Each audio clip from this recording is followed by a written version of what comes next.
আসাদ নূরের মতো বাংলাদেশের চিহ্নিত বামপন্থীরা এটা নিয়ে ট্রল করছে যে কই কি হলো, বাংলাদেশে অনেক আলেম ওলামা নামাজ পড়লো, দোয়া করলো, কই বৃষ্টি তো হলো না। এভাবে তুচ্ছ তাচ্ছিল্য করছে। এতে আমাদের অনেকের ভিতরে বিভিন্ন প্রশ্ন, বিভিন্ন ধরনের অস্পষ্টতা আমাদের ভিতরে উদ্রেক হয়েছে। এই জন্য আজকে আমরা এই বিষয়টা আলোচনা করব যে আমাদেরকে দোয়া কেন করতে হয়, আর আমরা দোয়া করলে সেটা বিফল হয় কিনা, সেটা ব্যর্থ হয় কিনা, মুমিনদের দোয়া ব্যর্থ হয়ে যাবে কিনা, এই বিষয়টা আমরা আলোচনা করার চেষ্টা করব। আল্লাহ তাআলা কোরআন মাজিদে বলছেন, ওয়ামা দুআউল কাফিরিনা ইল্লা ফি দালাল। কাফিরদের দোয়া কোনো কাজে আসবে না। আল্লাহ বলছেন ইল্লা ফি দালাল, এগুলো সব ব্যর্থ হয়ে যাবে। কাফিরদের দোয়া কোনো কাজে আসবে না, তারা যা দোয়া করুক এগুলো কবুল হবে না। অথচ আমরা দেখি দুনিয়াতেও যখন কোনো কাফের মজলুম হয়, সে যখন দোয়া করে তার দোয়া কবুল হয়েছে, এরকম অনেক প্রমাণ আছে যে কাফিরদের দোয়া আল্লাহ কবুল করেছেন। স্বয়ং ফেরাউন, যে ফেরাউন আল্লাহর রুবুবিয়তকে অস্বীকার করে নিজে রব বলে দাবি করেছে, সেও যখন আল্লাহর কাছে অনুনয় বিনয় করে বৃষ্টির জন্য দোয়া করেছেন, আল্লাহ তাআলা তার দোয়া কবুল করে বৃষ্টি দিয়েছেন। তাহলে তো দেখা যায় কোরআন মাজিদের এই কথা কতটুকু সঠিক যে কাফিরদের দোয়া ব্যর্থ হয়ে যায়। এই জন্য তাফসীরে এসেছে এটি হচ্ছে আখিরাতের বিষয়। আল্লাহ তাআলা আখিরাতের বিষয়ে আলোচনা করতে গিয়ে এই কথা বলেছেন যে কাফিররা জাহান্নামে যাওয়ার পরে তারা আল্লাহ তাআলার কাছে যতই আবেদন করুক, যতই দোয়া করুক, যতই কান্নাকাটি করুক, তাদের কোনো দোয়া আল্লাহর দরবারে কবুল হবে না। তাদের দোয়া মঞ্জুর করে আল্লাহ তাআলা তাদের আযাব থেকে তাদেরকে আল্লাহ বের করে দেবে না। তারা বলবে রব্বানা আখরিজনা, হে আল্লাহ আমাদেরকে জাহান্নাম থেকে তুমি বের করে দাও, আমরা এবার বুঝেছি না আমল সালিহা, আমরা এখান থেকে বের হয়ে আমরা ভালো কাজ করব, নেক আমল করব। আল্লাহ তাআলার কাছে অনেক কিছু, কিন্তু আল্লাহ তাআলা তাদের এই দোয়া আল্লাহ তাআলা কবুল করবেন না। পরিশেষে বারবার যখন তারা আল্লাহর কাছে নিবেদন করবে, তখন আল্লাহ বলবেন যে ইখসাউ ফিহা ওয়া লা তুকাল্লিমুন, এই জাহান্নামীরা থাক জাহান্নামের ভিতরে, আমার সাথে আর কোনো কথা বলবে না। আল্লাহ তাআলা রাগ করে কাফিরদের সমস্ত দোয়া, নিবেদন, আবেদনকে আল্লাহ তাআলা ব্যর্থ করে দিয়ে আল্লাহ তাদেরকে বলবেন যে তোমাদের দোয়া একটাও কাজে আসবে না। তাহলে কাফিরদের দোয়া যে কবুল হবে না, সেটি হচ্ছে আখিরাতের বিষয়। পরকালে আল্লাহ তাআলার কাছে যত দোয়া করুক এই দোয়া কাজে আসবে না। কিন্তু দুনিয়াতে যদি কোনো কাফেরও যদি আল্লাহর কাছে দোয়া করে এবং সে যদি এই দোয়ার উপযুক্ত হয় এবং সে যদি মজলুম হয়, আল্লাহ তাআলা তার দোয়াও কি করেন, কবুল করেন। তাহলে সেখানে আমরা যারা ঈমান এনেছি, আমরা যারা মুমিন, আমরা ঈমানদাররা যখন সময়ে অসময়ে যখন আল্লাহর কাছে আমরা দোয়া করি, এই দোয়াগুলো বিফল হয়ে যাবে কিনা, এ ব্যর্থ হবে কিনা, এটার কোনো কার্যকারিতা আছে কিনা, এটা আমাদেরকে জানা দরকার। কেন দোয়া করবো আমরা আল্লাহ তাআলার কাছে? অথচ আমরা দেখি অনেক সময় আমরা দোয়া করি কিন্তু এই দোয়াগুলো কবুল হচ্ছে না, এই দোয়া আমরা যা চাইলাম পাইলাম না, এটা নিয়ে আমরা খুব হতাশ হয়ে যাই মাঝে মাঝে। এটা হচ্ছে কি আসলে আমাদের ঈমানের দুর্বলতা। আমরা ঈমান এনেছি আল্লাহ তাআলার উপরে। আল্লাহ তাআলা এমন এক জাত, এমন এক সত্তা যাকে আমরা চোখে দেখতেছি না। আল্লাহ তাআলা বলছেন লা তুদরিকুহুল আবসার ওয়া হুয়া ইউদরিকুল আবসার। পৃথিবীর কোন চোখ, চর্ম চোখ তাকে আয়ত্ত করতে পারে না, বরং আল্লাহ সুবহানাহু ওয়া তাআলাই সমস্ত চোখকে, দৃষ্টিকে আল্লাহ তাআলাই আয়ত্ত করেন। আল্লাহ তাআলা সবাইকে আয়ত্ত করতে পারেন, কিন্তু চোখ আল্লাহকে আয়ত্ত করতে পারে না। তাহলে আমাদের চোখ দিয়ে আল্লাহকে আমরা দেখতে পারি না। উনি নবীও যদি হয়, দুনিয়ার এই চোখ দিয়ে আল্লাহকে দেখা যাবে না। হযরত মূসা আলাইহিস সালাম আল্লাহকে বলছিলেন রব্বি আরিনি, হে আল্লাহ তুমি আমাকে একটু দেখা দাও। আল্লাহ বলছে লান তারানি, কখনো তুমি আমাকে তোমার এই চোখ দিয়ে দেখতে পারবে না। সুবহানাল্লাহ। কেন? দুনিয়াতে কেন? যেহেতু আখিরাতে যে ইমানদাররা আল্লাহকে দেখবেন, এটা কোরআন মজিদে আল্লাহ তাআলা বলে দিয়েছেন। আল্লাহ তাআলা বলেছেন উজুহু ইয়াওমাইযিন নাযিরাতুন ইলা রাব্বিহা নাযিরা।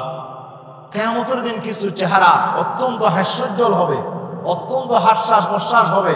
ইলা রাব্বিহা নাযিরা, তারা তাদের রবকে তারা দেখতে থাকবে, আল্লাহকে তারা দেখবে। তাহলে কোরআন মজিদে আল্লাহ তাআলা বলে দিয়েছেন আখিরাতে কিছু মানুষ অর্থাৎ জান্নাতীরা আল্লাহ তাআলাকে দেখবেন। তাহলে আল্লাহকে যে দেখা যাবে না এটা হলো দুনিয়ার বিষয়। এই জন্য রাসূল সাল্লাল্লাহু আলাইহি ওয়াসাল্লাম মেরাজে আল্লাহর সাথে তার দিদার হয়েছে কিনা এটা নিয়ে উলামাদের ভিতরে বিশাল ইখতিলাফ, বিশাল মতবিরোধ হয়েছে।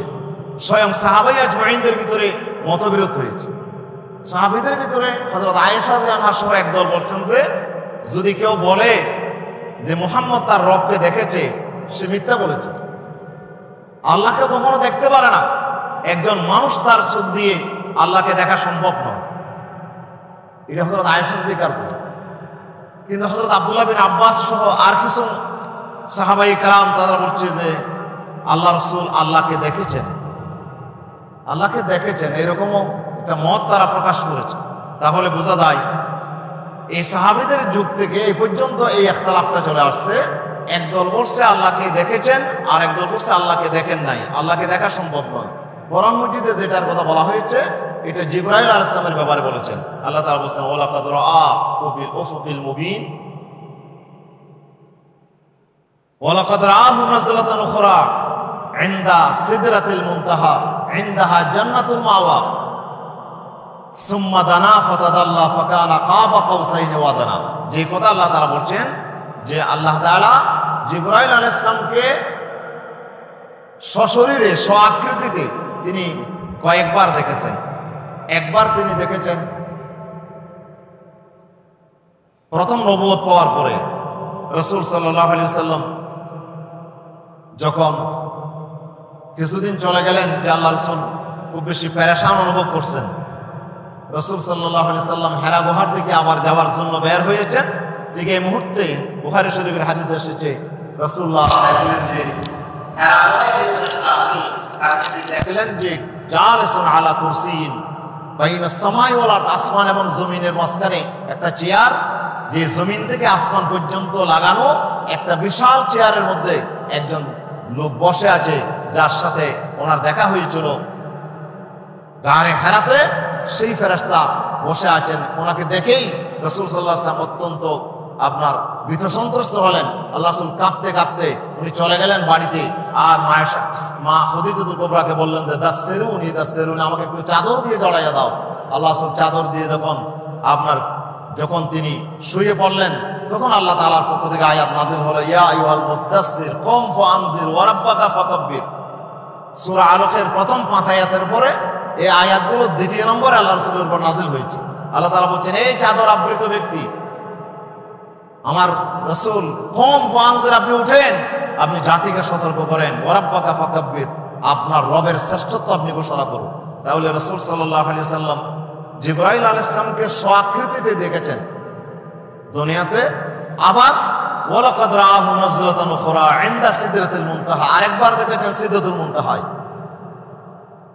সেখানে জিবরাইল আলাইহিস সালামকে তিনি স্বআকৃতিতে আবার দেখেছেন। সুম্মা দানা ফাতাদাল্লা, এরপর আল্লাহ বলছেন এরপরে রাসূল সাল্লাল্লাহু আলাইহি ওয়াসাল্লাম নিকটবর্তী হলেন, উনিও ঝুঁকে বললেন ফাকানা কাবা কাউসাইনি ওয়া আদনা, এতটুকু কাছে আসলেন যে আপনার একটা ধনুকের মতো, একটা ধনুকের যে দুইটা পার্ট আছে, একটা পার্টের সাথে আরেকটা পার্টের যতটুকু মাঝখানে দূরত্ব থাকে, যে রাসূল এবং তার মাঝখানে এতটুকু দূরত্ব, ফাকানা কাবা কাউসাইনি আও আদনা, অথবা আরো নিকটে। সুবহানাল্লাহ। এই আয়াতের তাফসিরে অধিকাংশ মুফাসসির বলছেন যে এটা জিবরাইলের ব্যাপারে, রাসূলুল্লাহ জিবরাইলকে এত কাছ থেকে দেখেছেন যে দুই ধনুকের আপনার দুই পাশের মাঝখানের এতটুকু দূরত্ব ছিল জিবরাইল এবং রাসূলের মাঝখানে। আবার একদল বলছে যে এটা আল্লাহ তাআলার বেলায়, যে আল্লাহ রাসূল আল্লাহকে দেখেছেন এত কাছে গিয়ে, কিন্তু মূসা আলাইহিস সালাম আল্লাহকে দেখতে পারলেন না, বারবার নিবেদন করলেন। এরপর আল্লাহ বললেন যে খামোকা দেখতে চাও, তাহলে তুমি তো আমাকে দেখতে পারবে না, তবে ওয়ালাকিন ইনজুরিলাল জাবাল, তুমি পাহাড়ের দিকে দেখো, ফাইন ইস্তাকাররা মাকানাহু ফাসাওফা তারানি, পাহাড়ের দিকে আমি আমার দৃষ্টি নিক্ষেপ করব, আমার তজল্লি দেব, এরপরে পাহাড় যদি স্থির থাকে তাহলে তুমি আমাকে দেখতে পাবে। কিন্তু আল্লাহ তাআলা ফালাম্মা তাজাল্লা রাব্বুহু লিল জাবাল, আল্লাহ তাআলা যখন তার দৃষ্টি একটু নিক্ষেপ করলেন পাহাড়ের দিকে, তাজাল্লা রাব্বুহু লিল জাবাল জাআলাহু দাক্কা, পাহাড় তো চূর্ণ বিচূর্ণ হয়ে গেল। ওয়া খাররা মূসা সাইকা, মূসা তা দেখার সাথে সাথে বেহুশ হয়ে পড়ে গেলেন। সুবহানাল্লাহ, আল্লাহকে দেখা সম্ভব হলো না। অথচ রাসূল সাল্লাল্লাহু আলাইহি ওয়াসাল্লাম আল্লাহকে দেখলেন। আল্লাহ বলেন মা যাগাল বাসার ওয়া মা তাগা, যে রাসূলুল্লাহর চোখ আপনার বাঁকা হয়ে যায় নাই, দৃষ্টিশক্তি বাঁকা হয়ে যায় নাই, এটি জলসে যায় নাই, ওমা তগা, এটি বিভ্রান্ত হয় নাই, যে রাসূলুল্লাহ ঠিক জায়গায় উনি দেখেছেন এবং সেটা আয়ত্ত করেছেন। সুবহানাল্লাহ, আল্লাহকে দেখেছেন। তাহলে এটা কিরকম? কোন মুফাসসির বলছেন যে রাসূল সাল্লাল্লাহু আলাইহি ওয়াসাল্লাম আল্লাহকে দেখেছেন, আবার একদম বলছেন না আল্লাহকে দেখেন নাই। যাক, এটি ওলামাদের বিষয়, এটি আমাদের বিষয় নয়। আমাদের বিষয় হচ্ছে যে আল্লাহর পরিমাণ আনতে হবে। আল্লাহ এমন এক জাত যাকে দুনিয়ার কোনো চোখ দিয়ে দেখা যায় না। তো রাসূল কিভাবে দেখলেন? যারা বলছেন দেখেছেন তারা বলছে যে রাসূলুল্লাহ দুনিয়ার গণ্ডি থেকে বের হয়ে গেছিলেন। রাসূলুল্লাহ তো দুনিয়ার ভিতরে দেখেন নাই, এই পৃথিবীর গ্রহ থেকে উনি বের হয়ে গেছিলেন। যেখানে আপনার যে জায়গায় গিয়েছিলেন সেখানে আল্লাহ তাআলা ওনাকে নিয়ে গেছেন, আর সেখানে যাওয়ার জন্য যে ক্ষমতা, দেখার জন্য যে ক্ষমতা, স্পেশাল ক্ষমতা আল্লাহ তাআলা দিয়েছেন। আর আল্লাহ যদি দিয়ে থাকেন সেখানে আমাদের করার কি আছে? হ্যাঁ, এটা হলো তাদের বক্তব্য। তাহলে যাই হোক, আমাদের আকীদা হচ্ছে যে আল্লাহ সুবহানাহু ওয়া তাআলা এমন এক সত্তা যে ওনাকে দুনিয়ার কোনো চোখ দিয়ে দেখা যায় না। দুনিয়ার চোখ দিয়ে তো আমরা জিন দেখতে পারি না। মাঝে মাঝে জিন দেখলে আমরা বেহুশ হয়ে যাই। হ্যাঁ, মাঝে মাঝে আমরা ভূত দেখলে আমরা বেহুশ হয়ে যাই। তো আমরা যেখানে জিন ভূত দেখতে পারি না সেখানে আমরা আল্লাহকে কেমনে দেখবো, ফেরেশতা কেমনে দেখবো? এই জন্য আল্লাহ সুবহানাহু ওয়া তাআলা বড় ইহসান করেছেন আমাদের উপরে, যে আল্লাহ তাআলা বাতাসকে আমরা দেখতে পারি না, অথচ বাতাস আছে, কিন্তু বাতাসকে আমরা দেখি। আর যখন সুস্থ থাকে মানুষ তখন তার ইচ্ছা শক্তি থাকে, সে ইচ্ছা করলে কথা বলতে পারে, ইচ্ছা করলে হাঁটতে পারে, ইচ্ছা করলে ধরতে পারে। কিন্তু জবরিয়াতের আকীদা হচ্ছে মানুষের ইচ্ছা শক্তি বলতে কিছুই নেই। এই জন্য এক জবরিয়া গেছিল এক বাগানে, বাগানে যাওয়ার পরে সে ফল খাওয়া শুরু করলো। তো একজন গিয়ে বাগানের মালিককে খবর দিল যে তোমার বাগানের ফল তো সব খেয়ে ফেলতেছে। কে? বলে একজন লোক এসে কাছে এসে দেখে যে সব এক এক করে সব নিয়ে খেয়ে ফেলতেছে। তো জিজ্ঞেস করলো তুমি আমার বাগানে ঢুকছো কেন, আমার বাগানের ফল খাচ্ছ কেন? বলে লম্বা চড়া কথা বলিস না, আমি আল্লাহর, বাগানও আল্লাহর, খাচ্ছি যে এটাও আল্লাহর, এখানে তোমার কি আবার? এখন সে তো জবরি আকীদার। এখন এই লোক কি বলবে? এখন তাকে কিভাবে বোঝাই? এ তো বুঝবে না। তোমার লাঠি একটা নিয়ে তাকে মার শুরু করছে। তো তুমি আমার মারছো কেন? ওদের আমিও আল্লাহর, লাঠিও আল্লাহর, তুমিও আল্লাহর। আল্লাহ হুকুম করছে তো তোমাকে মারার জন্য। মায়ের যখন খাইছে তারপরে বলে যে তওবা আছে, জবর করতাম ইখতিয়ার, ইখতিয়ার আছে, ইখতিয়ার আছে, ইখতিয়ার। ওটা আজকে আমি বুঝে ফেলেছি যে মানুষের কিছু ইচ্ছা শক্তি আছে, এটা এখন বুঝলাম, এখন আমি তওবা করলাম, আর জীবনে আকীদা আমি পোষণ করবো না। প্রিয় উপস্থিতি, জবরিয়াতের আকীদা মানুষের যে কোনো ইচ্ছা শক্তি নাই, যে সব আল্লাহর ইচ্ছাই হয়, সব আল্লাহর তকদিরে আল্লাহ লিখে রেখেছেন বলে হচ্ছে। এখানে বান্দার কোনো ইচ্ছার দখল নাই, এই কারণে বান্দা দায়ী নয়। এটা হচ্ছে জবরিয়াতের আকীদা। এটিও ভ্রান্ত, কদরিয়াতের আকীদাও ভ্রান্ত। এরা তকদিরকে ডাইরেক্ট অস্বীকার করছে। আর আমাদের আকীদা হচ্ছে দুটোটার মাঝখানে, যে আমরা আকীদা পোষণ করি এরকম যে আল্লাহর ইচ্ছাই সব হয়, আল্লাহর হুকুমের সব হয়, এটা ঠিক আছে, তবে বান্দারও ইচ্ছা শক্তি আছে। আল্লাহ তাআলা কোরআন মজিদে এই কথা বলছেন, ইন্না হাদাইনাহুস সাবিলা ইম্মা শাকিরা ওয়া ইম্মা কাফুরা। আল্লাহ বলছে আমি বান্দাকে রাস্তা দেখিয়ে দিয়েছি।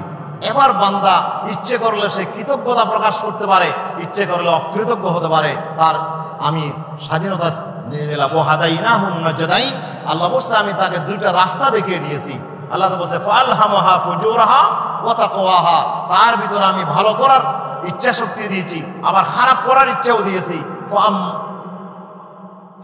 ক্বাদ আফলাহা মান যাক্কাহা ওয়া ক্বাদ খাবা মান দাসসাহা, যেই ব্যক্তি তার ইচ্ছা শক্তিকে কাজে লাগিয়ে খারাপ প্রবণতা থেকে নিজেকে মুক্ত রেখে ভালো কাজটা করলো, সে সফল কাম হলো। আল্লাহ বলছে, আর যে ভালো কাজের প্রবণতাকে দমিয়ে রেখে খারাপ প্রবণতাকে কাজে লাগিয়ে যে নিজকে আপনার নিজে এইরকম পাপ কাজে লিপ্ত হয়ে গেল, সে ধ্বংস হয়ে গেল। এটা আল্লাহ তাআলার কথা। আল্লাহ তাআলা বলছে ফামান শাআ ফালইউমিন ওয়া মান শাআ ফালইয়াকফুর, যার ইচ্ছা আমার কোরআনকে বিশ্বাস করো, যার ইচ্ছা তুমি অমান্য করো। আমি আল্লাহ তাআলা তোমাকে স্বাধীনতা দিয়ে দিলাম। কোরআনের অসংখ্য আয়াত দিয়ে আল্লাহ তাআলা বান্দাকে যে ইচ্ছা শক্তি দিয়েছেন এটা আল্লাহ তাআলা প্রমাণ করেছেন। সুতরাং এইটাকে অস্বীকার করার কোনো সুযোগ নাই। তবে আল্লাহর ইচ্ছাকে অস্বীকার করারও কোনো সুযোগ নাই। আল্লাহ তাআলা কোরআন মাজিদে বলছেন ওয়ামা তাশাউনা ইল্লা আইয়াশা আল্লাহু রাব্বুল আলামিন, তোমাদের ইচ্ছা করলে কিছু হবে না, সব আল্লাহর ইচ্ছাই হবে। তাহলে আল্লাহর ইচ্ছা ছাড়া বান্দা কোনো কাজ করতে পারে না, এটাও ঠিক। যে আল্লাহ যদি হায়াত না দেন, আল্লাহ যদি আমাকে সুস্থ না রাখেন, আল্লাহ যদি আমাকে ব্রেইন না দেন, আল্লাহ যদি আমাকে শক্তি না দেন, তো আমি কি কাজ করতে পারবো? আপনি ভালো করেন আর মন্দ করেন, যাই করেন, আল্লাহর পক্ষ থেকে একটা শক্তি সুযোগ আপনাকে দিতে হবে, না হলে আপনি করতে পারবেন না। এটা হচ্ছে কি আল্লাহর ইচ্ছা। আল্লাহ তাআলা ইচ্ছা করলে আপনি কাজ করতে পারবেন। তবে আল্লাহ তাআলা বলছেন যে চূড়ান্ত ক্ষমতা আল্লাহ তাআলার হাতে। বান্দাকে আল্লাহ সীমিত একটা স্বাধীনতা দিয়েছেন। দুনিয়াতে আপনি আপনার ইচ্ছা মতো করতে পারবেন, তবে সীমা যখন একেবারে লঙ্ঘন করবেন তখন আল্লাহ পাকড়াও করবে। কোনো জালিম যখন একেবারে সীমা লঙ্ঘন করে ফেলে তখন আল্লাহর পক্ষ থেকে তাকে পাকড়াও করা হয়, তখন আর সে আর সামনে আর যেতে পারে না। এই জন্য আল্লাহ রাব্বুল আলামিনের ক্ষমতাই চূড়ান্ত। তবে সেখানে বান্দার একটা সীমিত ইচ্ছা স্বাধীনতা আল্লাহ তাআলা বান্দার জন্য প্রদান করেছেন, এটি আমাদেরকে বিশ্বাস করতে হবে। বান্দার ইচ্ছা শক্তি আছে বলেই আমরা খারাপ কাজ করলে দায়ী হয়ে যাই। যেহেতু আমার ভালো কাজ করার সুযোগ ছিল, এরপর আমি খারাপ করেছি, এই কারণে আমি দায়ী। আর আমি খারাপ করার সুযোগ থাকা সত্ত্বেও যে ভালো কাজটা করলাম, এই জন্য আমি পুরস্কার পাওয়ার যোগ্য। এই জন্য আল্লাহ তাআলা বান্দাকে জান্নাত দেবেন আর জাহান্নাম দেবেন। প্রিয় উপস্থিতি, ইচ্ছার স্বাধীনতা যদি আমাদের না থাকতো, আল্লাহ আমাদেরকে জান্নাতও দিতেন না, জাহান্নামও দিতেন না। যেমন ফেরেশতা ওনারা ভালো কাজ করে, কিন্তু ওনাদের গুনাহ করার কোনো স্বাধীনতা তাদের নাই। এই জন্য কোটি কোটি বছর যদি ওরা সেজদায় পড়ে থাকে, এরপরও ফেরেশতারা জান্নাত পাবে না। ফেরেশতাদেরকে আল্লাহ পুরস্কার হিসেবে জান্নাত দেবেন না, যেহেতু ওনাদের জন্য আল্লাহ তাআলা স্বাধীনতা ওনাদেরকে দেয় নাই। ওনারা কোটি কোটি বছর সেজদায় পড়ে থাকলেও এটার কোনো কৃতিত্ব নাই। কৃতিত্ব হচ্ছে বান্দার 50 বছর, 60 বছর, 10 বছর, 1 বছর, আধা ঘন্টা বান্দা যে ইচ্ছা শক্তির স্বাধীনতা আপনার খরচ করে বান্দা খারাপ পথে যাওয়ার যাবতীয় সুযোগ থাকার পরেও যখন ভালো কাজ করেছে, আল্লাহ বলছে তাকে পুরস্কার দেবো, সুবহানাল্লাহ, তাকে আমি জান্নাত দিয়ে দেবো। তাহলে জান্নাত আর জাহান্নাম শুধু মানুষ আর জিন্নাতের জন্য, যেহেতু আল্লাহ তাআলা এই দুইটা প্রাণীকে আল্লাহ স্বাধীনতা দিয়েছেন।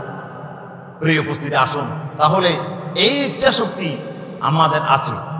এখন দুনিয়াতে আমরা যা করতেছি, আমি একটা পাপ কাজ করলাম, এই পাপ কাজের জন্য আমি দায়ী। তো আল্লাহ ইচ্ছা না করলে তো আমি করতে পারতাম না। হ্যাঁ, আল্লাহ আমাকে পরীক্ষা করার জন্য আল্লাহ ভালো কাজেরও শক্তি দেবেন, খারাপ কাজেরও আমাকে কি দেবেন? শক্তি দেবেন। তবে আমাকেই চয়েস করতে হবে আমি কোনটা গ্রহণ করব। আল্লাহ শক্তি দিয়েছেন, কিন্তু আমাকে চয়েস করতে হবে যে কোনটা আমি গ্রহণ করব। এখন আমার চয়েসের উপরে কাজ হবে। এই কারণে এখন আমরা যদি খারাপ কাজটা আমি গ্রহণ করে নিলাম, তাহলে আমাকে আল্লাহ তাআলা শাস্তি দেবেন। এই জন্য আল্লাহ আমার জন্য জাহান্নাম লিখে রেখেছেন। তো আল্লাহ তাআলা আমাদের সৃষ্টি করার অনেক বছর আগে থেকে আল্লাহ জান্নাত জাহান্নামের ফয়সালা করে ফেলেছেন। কে জান্নাতে যাবে, কে জাহান্নামে যাবে, ফয়সালা কার? আল্লাহ তাআলা করে ফেলেছেন। হযরত আদম আলাইহিস সালামকে সৃষ্টি করার পরে আল্লাহ তার কুদরতের হাত রাখলেন, এবং তার হাত থেকে আল্লাহ তাআলা, তার পিঠ থেকে আল্লাহ তাআলা আদমের কিয়ামত পর্যন্ত যত সন্তান পৃথিবীতে আসবে সবগুলোকে আল্লাহ বের করলেন। আর বের করে বললেন যে আল্লাহ তাআলার কুদরতের ডান হাতে কিছু নিলেন, আর বললেন যে হাউলাইল জান্নাহ ওয়ালা উবালি, এই আদম, এদেরকে আমি জান্নাত দেবো, সুবহানাল্লাহ, আমি কাউকে পরোয়া করি না। আরেক দলকে কুদরতের বাম হাতে নিলেন আর বললেন যে হাউলাইল নার ওয়ালা উবালি, এদেরকে আমি জাহান্নাম দেবো, আমি কারো পরোয়া করি না, সুবহানাল্লাহ। তাহলে তো আপনি বলবেন যে আল্লাহ তো ফয়সালা করে ফেলেছেন, কে জান্নাতে যাবে কে জাহান্নামে যাবে। এখন আমি আর নামাজ দোয়া করে লাভ কি? আমি জানাবে বিচার করলে আমার সমস্যা কি? যে আমার যদি জান্নাত লেখা থাকে আমি জান্নাতে যাব, আর যদি জাহান্নাম লেখা থাকে জাহান্নাম যাব। তো এখন আমার এই আমলের কি দরকার আছে? এটা নিয়ে অনেক বিভ্রান্তি। আসলে আমরা বিষয়টা বুঝি নাই। বিষয়টা কিরকম? আল্লাহ তাআলা যেটি লিখেছেন এটি আল্লাহর ইলমের মাধ্যমে আল্লাহ তাআলা লিখেছেন। কোটি কোটি বছর আগে থেকেই আল্লাহ তাআলা জানেন। আমাকে আপনাকে আল্লাহ তাআলা দুনিয়াতে স্বাধীনতা দিয়ে পাঠানোর পরে আমি স্বাধীন ইচ্ছা শক্তি ব্যবহার করে আমি কি খারাপটা গ্রহণ করব না ভালোটা গ্রহণ করব, এটি আমার আল্লাহ আগে থেকেই জানেন। সেই জানার ভিত্তিতে আল্লাহ তাআলা ফয়সালা করেছেন, চূড়ান্তভাবে আল্লাহ লিখে রেখেছেন এই বান্দাগুলো জান্নাতে যাবে আর এই বান্দাগুলো জাহান্নামে যাবে। সেটি আল্লাহ তাআলা লিখে রেখেছেন আল্লাহর ইলমের ভিত্তিতে। আমাদেরকে ঈমান আনতে হবে কিসের উপরে? আল্লাহ তাআলা আলিমুল গায়বি ওয়াশ শাহাদা, আল্লাহর ইলমের উপরে ঈমান আনতে হবে। এর জন্য আমাকে তাকদীরের ভালো মন্দের উপরে, ওয়াল কদরে খাইরিহি ওয়া শাররিহি মিনাল্লাহ তাআলা ওয়াল বা'স বা'দাল মাউত, তাকদীরের ভালো মন্দের উপর আমাকে ঈমান আনতে হবে। এই যে তাকদীরের উপর ঈমান না আনলে আপনার ঈমানটা খাঁটি হবে না, পরিপূর্ণ হবে না, আপনার ঈমানটা যথাযথ হবে না, আপনি মুমিন ভিতরে গণ্য হবেন না। যদি তাকদীরকে অস্বীকার করেন সাথে সাথে কাফের হয়ে যাবেন। কেন? যেহেতু আপনি আল্লাহর ইলমকে অস্বীকার করেছেন। তাকদীরকে অস্বীকার করা মানে আল্লাহর ইলমকে অস্বীকার করা। আল্লাহর ইলমকে আপনাকে মেনে নিতে হবে। একটু জটিল বিষয়, আপনাদের হয়তো অনেকের কষ্ট হচ্ছে বুঝতে, আমি বুঝতে পারছি। তারপরেও এই বিষয়টা সবসময় আলোচনা করা যায় না, মাঝে মধ্যে আমাদের আলোচনা একটু প্রসঙ্গক্রমে আসছে, এই কারণে আমি আলোচনা করছি। তাহলে এই যে তাকদীরের ভালো মন্দের প্রতি আমাদেরকে ঈমান আনতে হবে। একজন ডাক্তার এসে বলল যে আপনার বাবাকে যা খাওয়ার খাওয়াই নেন, আমি যতটুকু চিন্তা করছি দেখতে পাচ্ছি আপনার বাবা মনে হয় আর বেশি বাঁচবে না, হয়তো 2-3 দিন থাকতে পারে, 3 দিন পরে হয়তো আপনার আব্বা নাও থাকতে পারে, যা খাবার খাওয়াই নেন। ঠিকই দেখা গেল 3 দিন পরে বাবা মারা গেছে। এখন আপনি কি ডাক্তারের বিরুদ্ধে মারার কেসের মামলা করবেন যে মাননীয় আদালত যে আমার বাবার মৃত্যুর জন্য ডাক্তার দায়ী? কেন? ডাক্তার বলছে 3 দিন পরে মারা যাবে, ঠিকই দেখা গেল 3 দিন পরে মারা গেছে। আচ্ছা, আপনার মামলা কি আদালতে নেবে? হ্যাঁ, কেন নেবে না? ডাক্তারের কথাই তো মারা গেল। ডাক্তার 3 দিনের ভিতর মারা যাবে বলছে, 3 দিনের মধ্যে মারা গেছে। তো ডাক্তার আসামি হবে না কেন? ডাক্তারের কথা যথার্থ হয়েছে ঠিক আছে, কিন্তু সেটা ডাক্তারের কথাই মারা যায়নি। মৃত্যু তো ডাক্তারের কাছে নয়, মৃত্যুটা আল্লাহর হুকুমে হয়েছে। তো ডাক্তার জানলো কি করে? ডাক্তার তার অভিজ্ঞতার কারণে, এই রোগের যে কন্ডিশন, রোগীর কন্ডিশন থেকে ডাক্তার বুঝতে পারছে তার অভিজ্ঞতা থেকে এই ধরনের কন্ডিশনের রোগী বেশি দিন বাঁচে না। ঠিকই তার অভিজ্ঞতা বাস্তবে রূপ লাভ করলো, 3 দিন পরে মারা গেল। তাহলে মারা যাওয়াটা ডাক্তারের কথা মতো হয়েছে ঠিক আছে, কিন্তু এর জন্য ডাক্তার দায়ী নয়। তাহলে কোটি কোটি বছর পরে কি হবে, আমি কি করব, সেটা আল্লাহ তাআলা জানেন বলে আল্লাহ তাকদীরে লিখে রেখেছেন। কিন্তু তাকদীরে লিখে রেখেছেন বলে আমি করতেছি, বিষয়টা তেমন নয়। কথা আমি বুঝাতে পারছি কিনা? যে আমি যে গুনাহ করছি এটা আমার তাকদীরে লেখা আছে বলে আমি গুনাহ করতেছি তা নয়। আমার তাকদীরে লেখা আছে বলে আমি নামাজ পড়তেছি তা নয়। আমি নামাজ পড়ব ইচ্ছাকৃতভাবে, এটি আল্লাহ তাআলা জানেন বলে লিখে রেখেছেন। আমি জানা করব, চুরি করব, দুর্নীতি করব, ওজনে কম দেবো, এটা আল্লাহ তাআলা জানেন বলেই কোটি কোটি বছর আগে আল্লাহ আমার জন্য তাকদীরে লিখে রেখেছেন। সুতরাং আমাকে তাকদীরের উপর কি আনতে হবে? ঈমান আনতে হবে। তবে আবার নিজের ইচ্ছা শক্তির দখল আছে, এটাকেও আমাকে বিশ্বাস করতে হবে। এই দুটোটাকে সমন্বয় করেছেন আহলুস সুন্নাহ ওয়াল জামাআহ। আমাদের আকীদা হচ্ছে যে আমরা জবরিয়াও নয়, আমরা কদরিয়া নয়, 2 গোষ্ঠীর মাঝামাঝি আমাদের আকীদা। এই জন্য আমাদেরটা হচ্ছে সিরাতাল মুস্তাকিম। আল্লাহর কাছে আমরা সব সময় চাই ইহদিনাস সিরাতাল মুস্তাকিম, হে আল্লাহ তুমি আমাদেরকে সিরাতুল মুস্তাকিম দেখাও। সিরাতুল মুস্তাকিম কোনটা? ওটা বাইনাল ইফরাত ওয়াত তাফরিদ, যেটার মধ্যে ইফরাতও নাই তাফরিদও নাই, যেটার মধ্যে কমতিও নাই সীমালঙ্ঘনতাও নাই, এই দুইটার মাঝামাঝি হচ্ছে আমাদের আকীদা। প্রিয় উপস্থিতি, তাহলে আল্লাহর ইলমের উপরে আমাদেরকে ঈমান আনতে হবে, আল্লাহর কুদরতের উপর ঈমান আনতে হবে। আল্লাহ তাআলা মহাশক্তিশালী, আল্লাহর শক্তিকে পৃথিবীতে কেউ চ্যালেঞ্জ করতে পারে না। লা মুআক্কিবা লিহুকমিহি, আল্লাহর হুকুমকে রদ করার মতো শক্তি পৃথিবীর কারো নাই। আল্লাহ তাআলা মহাক্ষমতাবান এবং তিনি আগে থেকে জানেন। এই জন্য তাকদীরের ভালো মন্দের উপরে আমাকে ঈমান আনতে হবে। এই জন্য যারা তাকদীরকে বিশ্বাস করেন ওনারা কখনো হতাশ হয় না, ওনাদের জীবনে হতাশা আসে না। আজকে আমরা দেখতে পাচ্ছি বড় বড় অনেক বড় ইউনিভার্সিটির ছাত্রীরা আজকে আপনার হতাশার এক পর্যায়ে গিয়ে তারা আত্মহত্যা করতেছে। আজকে বাংলাদেশে এটার আপনার হার এখন বেড়ে গেছে, আত্মহত্যার হারটা। আপনার পারিবারিক জীবনে যখন একটু হতাশা নেমে আসে, দ্বন্দ্ব হয়, তখন মানুষ হতাশ হয়ে সেখানে আপনার আত্মহত্যা করে। একটা ছাত্র হতাশ হয়ে কেন পরীক্ষায় পাশ করতে পারলো না, তাকদীরে তার জন্য এই বিষয়টা আল্লাহ তাআলা লিখে রেখেছেন আল্লাহর ইলমের ভিত্তিতে। এটা যখন একজন বান্দা বিশ্বাস করবে তখন সে মনে করবে যে আমার উপরে যা বিপদ আসছে এটি আল্লাহর হুকুমে আসছে, এখানে আমার করার কিছু নাই, আমাকে সবর করতে হবে, আল্লাহর সিদ্ধান্তকে আমাকে মেনে নিতে হবে। সুতরাং যারা তকদিরকে বিশ্বাস করে এরা কোনোদিন হতাশ হয় না, এরা কোনোদিন আত্মহত্যা করতে পারে না।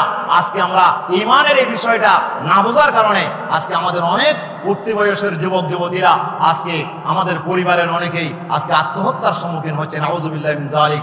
আত্মহত্যা সমাধান নয়, সমাধান হচ্ছে আল্লাহর তকদিরের উপর আমাকে ঈমান আনতে হবে। আল্লাহ তাআলা আমার জন্য বিপদ আপদ আল্লাহ তাআলা লিখে রেখেছেন, কোন সময় কি বিপদ আসবে সেটা আল্লাহ তাআলা ফায়সালা করেছেন। আল্লাহর ফায়সালা অনুসারে আমাদের উপর বিপদ আসে। এক্ষেত্রে আমার কোনো স্বাধীনতা, আমার স্বাধীনতা হচ্ছে কাজের ক্ষেত্রে, কথা বুঝতে পারছি? হায়াতের ক্ষেত্রে স্বাধীনতা নাই, মৃত্যুর ক্ষেত্রে আমার স্বাধীনতা নাই। আমি ইচ্ছে করলে বাঁচতে পারবো, ইচ্ছে করলে মরবো, এটার কোনো স্বাধীনতা আমাকে দেওয়া হয় নাই। বিপদ আপদের কোনো স্বাধীনতা আমাকে দেওয়া হয় নাই। আল্লাহ তাআলা স্বাধীনতা দিয়েছেন আমলের ব্যাপারে, যা আমি ভালোটা গ্রহণ করবো না মন্দটা গ্রহণ করব, এই স্বাধীনতার এই ইচ্ছা শক্তিটা আল্লাহ আমাকে দিয়েছেন, আর বাকিগুলো সব আল্লাহর হাতে। এই জন্য আমাকে এই তকদিরের উপর আমাকে বিশ্বাস পোষণ করতে হবে যে আল্লাহর হুকুমেই আমার উপর মুসিবত আসছে, আল্লাহর হুকুম যদি হয় এই মুসিবত দূর হয়ে যাবে। সুতরাং এখানে হতাশ হওয়ার কোনো কারণ নাই, আল্লাহর গোলাম হিসেবে আমাকে মেনে নিতে হবে। যদি আপনি এই তকদিরকে মেনে নেন তাহলে আপনার আর জীবনে কোনো হতাশ আসবে না। আপনার জীবনে আর যত বড় বিপদ আসুক আপনি হতাশ হয়ে যাবেন না। কিন্তু যারা হতাশ হয়ে যায় বিপদে, তারা কিন্তু আসলে এই ঈমানে দুর্বলতার কারণে হয়। এই জন্য সত্যিকার মুমিনদের জীবনে যত বড় বিপদ আসুক ওনারা কিন্তু হতাশ হয়ে তারা আত্মহত্যার পথকে বেছে নেয় না। প্রিয় উপস্থিতি, আসুন তাহলে আল্লাহর ইলমের উপরে আমাকে চূড়ান্তভাবে বিশ্বাস পোষণ করতে হবে, ঈমান আনতে হবে। এটি হচ্ছে আমাদের জন্য করণীয়। তো এই জন্যে আল্লাহ তাআলা আমাদেরকে দোয়া করতে বলেছেন। আমরা দোয়া করলে কি হবে? ওদের দোয়া লা ইয়ারুদ্দুল কদরা ইল্লা দুআ। হাদিস শরীফে আসছে তকদির পরিবর্তন করার ক্ষমতা কারো নাই। আল্লাহ যদি কোনো বিষয় লিখে ফেলে এটা পরিবর্তন করার কোনো ক্ষমতা কারো নাই। শুধু দোয়ার কারণে তকদির পরিবর্তন হয়। সুবহানাল্লাহ। তকদির পরিবর্তন হয় দোয়ার কারণে। তকদিরের জন্য দুই প্রকার, একটা হচ্ছে চূড়ান্ত তকদির, এটাকে তকদিরে মুবাররম বলা হয়। এই তকদির কখনো পরিবর্তন হয় না। দোয়া করলে, দান সদকা করলে, অন্য কোনো আমলের কারণে এই তকদির পরিবর্তন হবে না, যেটা আল্লাহ চূড়ান্ত করে ফেলবেন। আরেকটা তকদির আছে যেটা তকদিরে মুআল্লাক বলা হয়, ঝুলন্ত লটকানো তকদির। আল্লাহ তাআলা শর্ত সাপেক্ষে আল্লাহ তাআলা রাখছেন, বান্দা যদি দোয়া করে এমন হবে, দোয়া না করলে এমন হবে। বান্দা যদি দান করে এমন হবে, দান না করলে এমন হবে। মা বাবার খেদমত করলে তার বিষয়টা এমন হবে, না করলে এমন হবে। আল্লাহ তাআলা একটা বিষয়কে ঝুলন্ত আকারে লিখে রাখেন। এটা আল্লাহ কি জানেন না? জানেন। তারপরও বান্দাকে দোয়া করার একটা সুযোগ দিয়েছেন। সুবহানাল্লাহ। আল্লাহ তাআলা জানেন বান্দা কি করবে না করবে। এরপরও এই যে তকদিরের কারণে আল্লাহ তাআলার তকদিরকে আল্লাহ পরিবর্তন করে, আল্লাহ তাআলা ফায়সালাকে আল্লাহ তাআলা পরিবর্তন করে, আল্লাহ তাআলা বান্দাকে দোয়া অনুপাতে আল্লাহ তাআলা বান্দার তকদির নির্ধারণ করেন। এই জন্য আমাদেরকে দোয়া করতে হবে। দোয়ার আদেশ করেছেন কে? আল্লাহ সুবহানাহু ওয়া তাআলা বলেছেন উদউনি আস্তাজিব লাকুম, তোমরা আমার কাছে দোয়া করো, আমি আল্লাহ তাআলা কবুল করব। এই দোয়া মানে হচ্ছে আল শিদ্দাতুত তাযাল্লুলি ওয়াল খুদু'i। দোয়া হচ্ছে বান্দার চূড়ান্ত প্রকারের বিনয় প্রকাশ করা আল্লাহর কাছে। আল্লাহর কাছে একেবারে নরম হয়ে যাওয়া, আল্লাহর কাছে বিনয় নম্রতার চূড়ান্ত বহিঃপ্রকাশ হচ্ছে দোয়া। এজন্য দোয়াটা হচ্ছে ইবাদত। দোয়াটা হচ্ছে ইবাদত। আপনি দোয়া করবেন আল্লাহর কাছে, এই দোয়াটা হচ্ছে ইবাদত। যে আপনি দোয়ার মাধ্যমে আপনি আল্লাহর কাছে নিজের দুর্বলতা প্রকাশ করবেন, যে আল্লাহ আমার কোনো শক্তি নাই, আমার কোনো ক্ষমতা নেই, সব ক্ষমতা তোমার। আল্লাহর কাছে আপনার হীনতা, আপনার দুর্বলতা, আপনার আজিজি ইনকিসারি আপনি প্রকাশ করলেন। এটি হচ্ছে আমাদের দায়িত্ব। বান্দার দায়িত্ব হচ্ছে বান্দার আল্লাহর কাছে দোয়া করবে। দোয়ার মাধ্যমে বান্দার দুর্বলতা প্রকাশ পায় আল্লাহর কাছে, আল্লাহর শ্রেষ্ঠত্ব প্রমাণিত হয়। এই জন্য বান্দা দোয়া করলে আল্লাহ খুশি হয়। বান্দা দোয়া করলে আল্লাহ খুশি হয়। আমাদের কাছে দোয়া করলে, কেউ আমাদের কাছে কিছু চাইলে আমরা রাগ হয়ে যাই। হ্যাঁ, আল্লাহ তাআলা বলছেন মাল্লাম ইয়াসালিল্লাহ ইয়াগদাব আলাইহি। হাদিস শরীফে রাসূলুল্লাহ বলছেন আল্লাহর কাছে যে চাই না আল্লাহ তার উপর রাগ করেন। সুবহানাল্লাহ। হাদিস শরীফে আছে যে আল্লাহ তাআলা বান্দার দোয়া ততক্ষণ পর্যন্ত কবুল করতে থাকে হাত্তা তামিল্লু।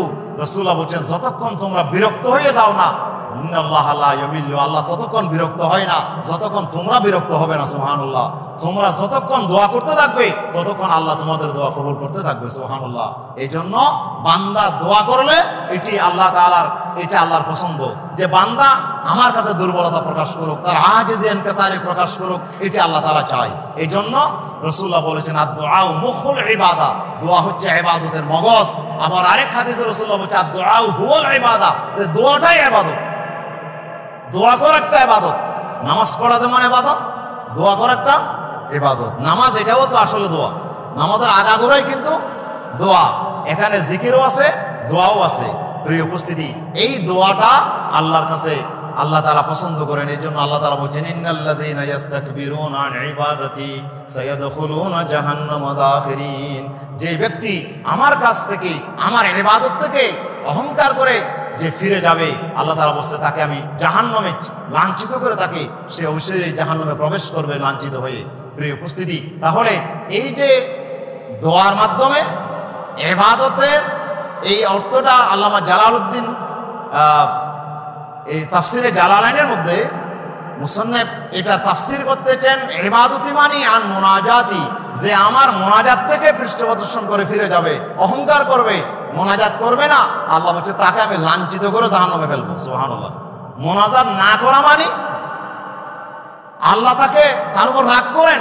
আল্লাহর কাছে বান্দা দোয়া করলে আল্লাহ খুশি হয়। এই জন্য দোয়ার মাধ্যমে বান্দার হীনতা প্রকাশ পায়, নম্রতা প্রকাশ পায়। এই জন্য দোয়াটা একটা ইবাদত। তাহলে সালাতুল ইস্তিসকা মানে এটা মূলত দোয়া করা। আমরা বৃষ্টির জন্য দোয়া করলাম, আল্লাহর কাছে গুনাহ মাফ চাইলাম, এটা আল্লাহর কাছে আমরা নম্রতা প্রকাশ করলাম, এটা একটা ইবাদত। এই ইবাদত করলে আল্লাহ কি হয়? খুশি হয়। এখন আমাদের দোয়াটা কবুল করবেন কিনা এই স্বাধীনতা কার? আল্লাহ কি আমার দোয়া কবুল করতে বাধ্য? বাধ্য না। আমার দোয়া আল্লাহ কবুল করতে বাধ্য না। পৃথিবীর কোনো ব্যক্তির দোয়া কবুল করতে আল্লাহ বাধ্য নয়। তবে আল্লাহ তাআলা দোয়া করতে বলেছেন, আমাদেরকে হুকুম করেছেন, এই জন্য আমাদের দোয়া করতে হবে। দোয়াটা ইবাদত। আমরা ইবাদত করলে আল্লাহ কি হবেন? খুশি হবেন। আমরা যখন নম্রতা প্রকাশ করবো আল্লাহ তাআলা খুশি হবেন। আল্লাহ আমার আমরা যা চাই সেটা আল্লাহ তাআলা দেবেন। তবে মাঝে মাঝে আল্লাহ তাআলা দেন না। আমাদের দোয়া মনে হয় যে আমাদের দোয়া কি হয় না, কবুল হয় নাই। আসলে কি আল্লাহ দেয় নাই? আল্লাহ তাআলা বলছে তোমরা আমার ইলমের উপরে ঈমান রাখো। এই যে ইলমের কথা বলছিলাম, আল্লাহ তাআলা বলছেন আসা আন তুহিব্বু শাইআন হুয়া শাররুল লাকুম আসা আন তাকরাহু শাইআন হুয়া খায়রুল লাকুম। এই বান্দা, মাঝে মাঝে তোমরা কিছু বিষয় অপছন্দ করো, কিন্তু সেটা তোমাদের জন্য কল্যাণকর। সুবহানাল্লাহ। আবার মাঝে মাঝে এমনও হয় যে জিনিস তোমরা কামনা করো কিন্তু আসলে সেখানে তোমাদের জন্য অকল্যাণ আছে। জানেন কে? আল্লাহ তাআলা জানেন, কিন্তু আমরা জানি না। আমাদের জ্ঞান তো সীমিত জ্ঞানের কারণে আমরা জানি না আগামীতে কি হবে না হবে, রেজাল্ট কি হবে আমরা জানি না। এই কারণে মানুষের রচিত সংবিধান চেঞ্জ হয়ে যায়। বাংলাদেশের যে সংবিধান, এই যে 1972 সালে যে সংবিধান রচিত হলো, এই সংবিধান দিয়ে বাংলাদেশ পরিচালিত হয়, এটা কি অক্ষত আছে না চেঞ্জ হয়ে গেছে? চেঞ্জ হয়ে গেছে। কয়বার এখন চেঞ্জ হয়েছে? এখন 16তম সংশোধনী না 15তম? 16তম সম্ভবত। 16 বার এখন কারাসিরা হয়ে গেছে। তাহলে স্বয়ং শেখ মুজিবুর রহমান সাহেবের আমলে, বাংলাদেশ রাষ্ট্রপতি, ওনার আমলে 4 বার সংশোধন হয়েছে। এই 3.5 বছরের মাথায় এটাকে 4 বার তিনি সংশোধন করতে বাধ্য হয়েছেন। কেন? 72 সালে যারা এই সংবিধান রচনা করেছেন ওনারা জানেন না আগামী 3.5 বছর পরে কি হবে না হবে, এটা তারা জানে না। এই কারণে তারা ভালো মনে করে করছিল, কিন্তু দেখা যায় যে এটা অকল্যাণ, সেই জন্য এটাকে চেঞ্জ করতে হয়েছে। এটাকে 4 বার ওনার আমলে চেঞ্জ করা হলো। এরপরে 5ম সংশোধনী, 6ষ্ঠ সংশোধনী আসলো। এভাবে আস্তে আস্তে এখন 15-16 বার এটাকে চেঞ্জ করতে হলো। জানি না আর কতবার চেঞ্জ হয়। এই সংবিধান শেষ হতেই থাকবে কিয়ামত পর্যন্ত। কিন্তু মানুষের কাছে যে জ্ঞান আছে এটা একেবারে লিমিট জ্ঞান। মানুষের সীমিত জ্ঞান দিয়ে মানুষ বুঝতে পারে না, জানতে পারে না আসল কল্যাণ কোথায়। আসল কল্যাণ জানেন কে? আল্লাহ তাআলা। এই জন্য আল্লাহ তাআলা যেই সংবিধান রচনা করেছেন এটাকে পরিবর্তন করার কোনো প্রয়োজন হয় না। আল্লাহ তাআলা বলে দিয়েছেন লা মুবাদদিলা লিকালিমাতিহি, আল্লাহর কলেমাত, আল্লাহর আইনের পরিবর্তনকারী পৃথিবীর কেউ নাই। কারো প্রয়োজন হবে না আল্লাহর আইন পরিবর্তন করার। সুবহানাল্লাহ। যালিকাল কিতাবু লা রাইবা ফীহি, আল্লাহ বলছে এমন এক কিতাব নাযিল করলাম, এই কিতাবের কোনো পরিবর্তন করার প্রয়োজন হবে না। এই কিতাবে যা লেখা হয়েছে কিয়ামত পর্যন্ত এটা দিয়ে শান্তি আসবে, এতে কোনো সন্দেহ নাই। সুবহানাল্লাহ। এই জন্য আল্লাহর রচিত সংবিধান দিয়ে দেশে শান্তি আসবে, অন্য কারো মানব রচিত সংবিধান দিয়ে পৃথিবীতে শান্তি আসবে না, যেহেতু মানুষ জানে না মানুষের কল্যাণ কোন কাজে হবে। এই জন্য আল্লাহ তাআলা বলছেন আসা আন তাকরাহু শাইয়ান ওয়া হুয়া খায়রুল লাকুম। এমনও হতে পারে তোমরা যা চাও, যা পছন্দ করো সেটার মধ্যে তোমার জন্য কল্যাণ আছে, আবার এমনও হতে পারে তোমরা যা কামনা করো সেখানে তোমার জন্য অকল্যাণ আছে। জানেন কে? আল্লাহু ইয়ালামু ওয়া আনতুম লা তা'লামুন। আল্লাহ তাআলাই ভালো জানেন, তোমরা আসলে জানো না।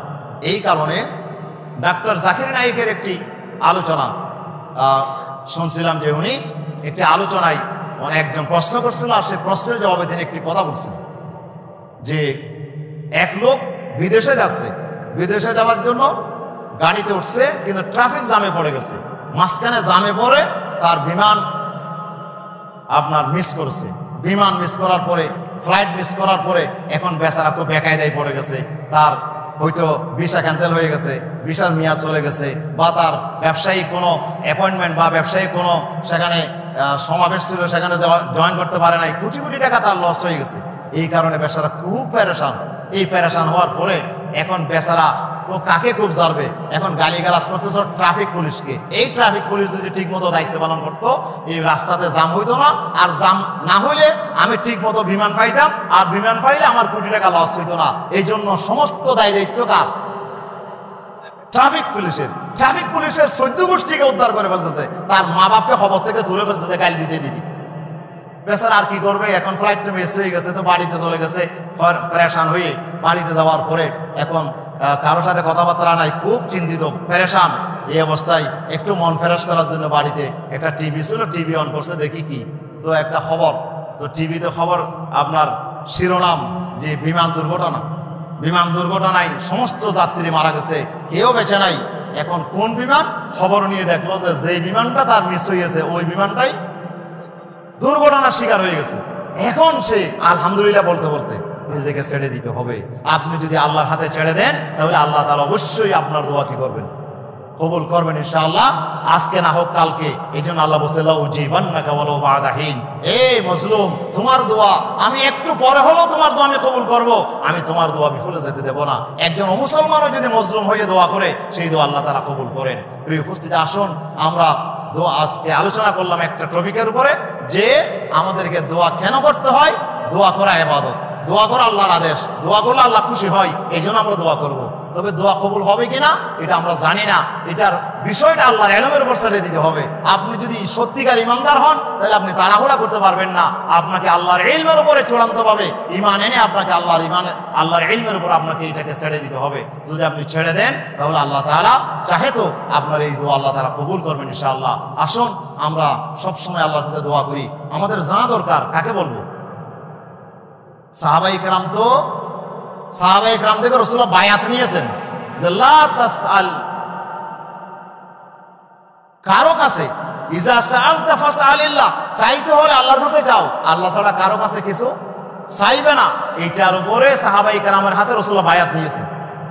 আবু যর গফারি আনহু যখন সোয়ারিতে উঠতেন, সোয়ারিতে ওঠার পরে ওনার ব্যাটটা নিচে রয়ে গেছে। এখন আরেকজন ভাইকে বলেন না যে ভাই আমার ব্যাটটা একটু তুলে দাও তো, বলে আমার এই কথা বলতে লজ্জা হয় কেন, হঠাৎ করে আমার মনে পড়ে রাসূলুল্লাহর হাতে যে বায়াত করছিলাম, আল্লাহ ছাড়া কারো কাছে কিছু চাইবো না, আমি তো রাসূলের হাতে বায়াতবদ্ধ হয়েছি, শপথ করেছি আল্লাহ ছাড়া কারো কাছে কিছু চাইবো না। এখন আমি যদি আরেকজনকে বলি ভাই আমার ব্যাটটা একটু তুলে দাও, তাহলে তো এটা গায়রুল্লাহর কাছে সওয়াল হয়ে গেল। না না, এটা করা যাবে না। নিজে আবার সোয়ারি থেকে নেমে নিজের ব্যাটটা নিজে নিত, তারপরও কাউকে বলতো না আমার ব্যাটটা তুলে দাও। সুবহানাল্লাহ। কেন? যে আল্লাহ ছাড়া কারো কাছে কিছু চাওয়া জায়েজ নাই, এটা যাবে না, আল্লাহ ছাড়া কারো কাছে কিছু চাওয়া যাবে না। তবে দুনিয়াতে তো বস্তুগত জিনিস আমরা চাই, তবে অদৃশ্যভাবে চাইতে হলে কার কাছে চাইব? কথা ক্লিয়ার? দৃশ্যমান আপনি একটা বই দরকার, ভাই আমাকে একটা বই দাও, এটা বলা যাবে, এটা শরীয়তে জায়েজ। কিন্তু অদৃশ্যভাবে আল্লাহ ছাড়া কাউকে বলা যাবে না এটা আমাকে দাও। আপনি মাজারে গিয়ে হুজুরকে বলেন, এই বিশ্বা হুজুর আমার জন্য এটা ব্যবস্থা করেন, আমি তো খুব বিপদে আছি, আপনি ব্যবস্থা করেন। এই যে অদৃশ্যভাবে ফির সাহেব এখানে আসে না নাই, আপনার কথা শুনতেছে কিনা আপনি কি জানেন? আপনি যে ফির সাহেবের কাছে মাজারে গিয়ে দোয়া করলেন, এটা অদৃশ্যভাবে চাওয়াটা আল্লাহ ছাড়া কারো কাছে চাওয়া যাবে না, এটা শিরক, এটা চাওয়া যাবে না। আপনাকে চাইতে হবে অদৃশ্যভাবে কার কাছে? আল্লাহ তাআলার কাছে। এই আকীদা আমাদেরকে পরিষ্কার রাখতে হবে। আল্লাহ ছাড়া কারো কাছে কিছু চাওয়া যাবে না অদৃশ্যভাবে। সব ক্ষমতার চূড়ান্ত মালিক আল্লাহ সুবহানাহু ওয়া তাআলা। আল্লাহর কাছে আমরা চাইবো, আল্লাহ আমাদেরকে তৌফিক দান করুন, আমিন। হাযা মা ইনদি ওয়াল ইলমু ইনদাল্লাহ। সুবহানাকাল্লাহুম্মা ওয়া বিহামদিকা আশহাদু আল্লা ইলাহা ইল্লা আনতা আস্তাগফিরুকা ওয়া আতুবু ইলাইক। আসসালামু আলাইকুম।